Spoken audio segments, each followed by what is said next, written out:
Chers frères et sœurs, c'est une très grande joie pour moi de revenir dans cette belle paroisse de Saint-Nizier, où j'ai eu la chance de passer 2 années comme étudiant et puis encore 2 ans comme séminariste. Et je remercie le Père Mathieu de m'avoir proposé de faire l'homélie. Et puis je vous remercie aussi par avance pour votre bienveillance, puisqu'à la place de vos grands prédicateurs habituels, c'est un jeune diacre qui va tenter d'approfondir avec vous les magnifiques lectures que la liturgie nous donne en ce dernier dimanche de l'Avent. À quelques jours de Noël, ces lectures nous montrent combien c'est Dieu qui a en fait toute l'initiative de notre salut. Les lectures nous montrent aussi comment l'homme est invité à coopérer à cette œuvre de rédemption pour son plus grand bonheur. La première lecture, qu'on a entendue, nous rapporte un beau passage de l'histoire de David. Après bien des péripéties, David est maintenant confortablement installé à Jérusalem, mais alors il se rend compte d'un déséquilibre. Lui, le roi, habite dans une maison de cèdre, et Dieu habite encore sous une tente, sous un abri de toile. Alors David va trouver le prophète Nathan, et celui-ci va l'encourager, car David a bien l'intention de construire une maison pour le Seigneur. Derrière cette intention, certains ont vu une volonté de mettre la main sur Dieu, afin de consolider son autorité royale. Mais je ne pense pas qu'il s'agisse seulement d'une manœuvre politique. Alors certes, David a tout à y gagner. En bâtissant un temple, il fixerait le lieu principal du culte dans sa capitale. Mais après tout ce que le Seigneur a fait pour lui, on peut aussi penser que David est de bonne foi, qu'il veut témoigner par là sa reconnaissance au Seigneur. David est en effet le modèle de l'homme qui aime Dieu. Juste avant l'épisode que nous avons lu, par exemple, il y a cet autre épisode que vous connaissez, où on voit David qui danse comme un enfant devant l'arche de Dieu, sans même se préoccuper du qu'en dira-t-on. Voilà donc que maintenant David veut construire une maison pour le Seigneur. Mais le projet du Seigneur est tout autre. Par le prophète Nathan, il annonce à David que c'est plutôt lui, le Seigneur, qui fera à David une maison. Alors le texte joue sur le double sens du mot « maison », qui peut signifier à la fois le bâtiment et puis ceux qui y habitent. David voulait bâtir une maison de pierre pour Dieu, c'est plutôt Dieu qui lui donnera une maison de chair, une descendance. En fait, cet épisode montre bien la surabondance du don de Dieu. David a déjà tout reçu de lui.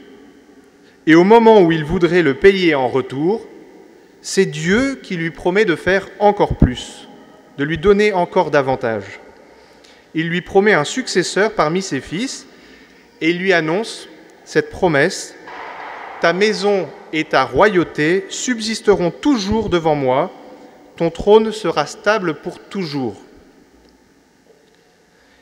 Alors, vous connaissez Salomon, le roi sage, le fils direct de David, et qui semble être le premier visé par cette promesse.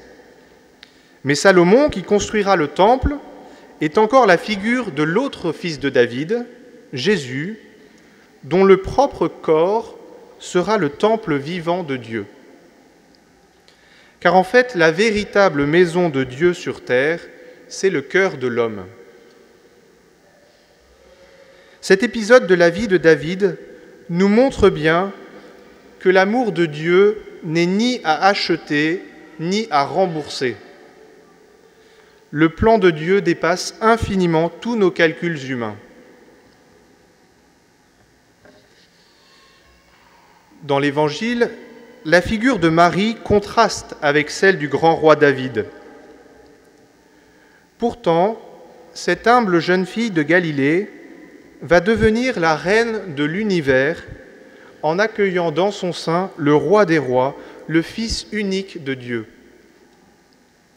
Je ne sais pas si vous vous rendez compte, quelle audace de la part du Seigneur, quel risque inouï. Peut-être que l'habitude nous a un peu anesthésiés, mais à ce moment de l'Annonciation, Dieu semble bel et bien suspendre le salut de toute l'humanité à la décision de Marie. Quel respect extraordinaire de la dignité de l'homme.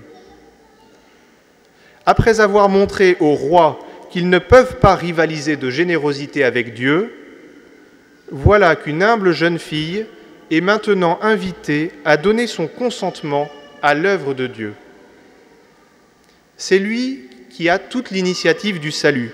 Et pourtant, il ne peut nous sauver sans notre consentement. C'est pourquoi, avec une très grande délicatesse, l'ange vient demander à Marie « Veux-tu bien être la mère du Sauveur ?» Et aujourd'hui encore, cette question nous est posée à chacun de nous avec la même délicatesse. Dieu vient frapper à la porte de notre cœur et nous demander « Veux-tu accueillir dans ta vie le Sauveur ? Veux-tu accueillir dans ta vie le Sauveur ?» Alors nous savons tous que le temps de Noël est souvent très agité, et pourtant c'est précisément le contraire que vient nous apporter l'enfant de la crèche, le prince de la paix. Alors arrêtons-nous un moment pour reconnaître que toute l'initiative vient de Dieu. Alors oui, nous pouvons et nous devons agir, mais cette action n'a de sens qu'en réponse à l'amour infini de Dieu qui nous sauve. L'amour ne cherche pas de raison, l'amour aime. Je me souviens un jour d'un prêtre qui disait en homélie cette parole qui m'a beaucoup touché. Dieu ne cherche pas d'abord des gens qui l'aiment, mais des gens qui se laissent aimer par lui. Je le répète parce que c'est trop beau. Dieu ne cherche pas d'abord des gens qui l'aiment, mais des gens qui se laissent aimer par lui. Alors le temps de l'Avent qui nous prépare à Noël est un moment privilégié pour découvrir ou redécouvrir cet amour inconditionnel de Dieu. Oui, laissons-nous séduire par l'amour du Seigneur. Et peut-être qu'au milieu des agitations, des derniers cadeaux à trouver ou du réveillon à préparer, nous pourrions prendre un petit moment pour prier en silence. Alors nous goûterons cet amour de Dieu et dans la paix, tout naturellement, nous brûlerons aussi d'amour pour lui.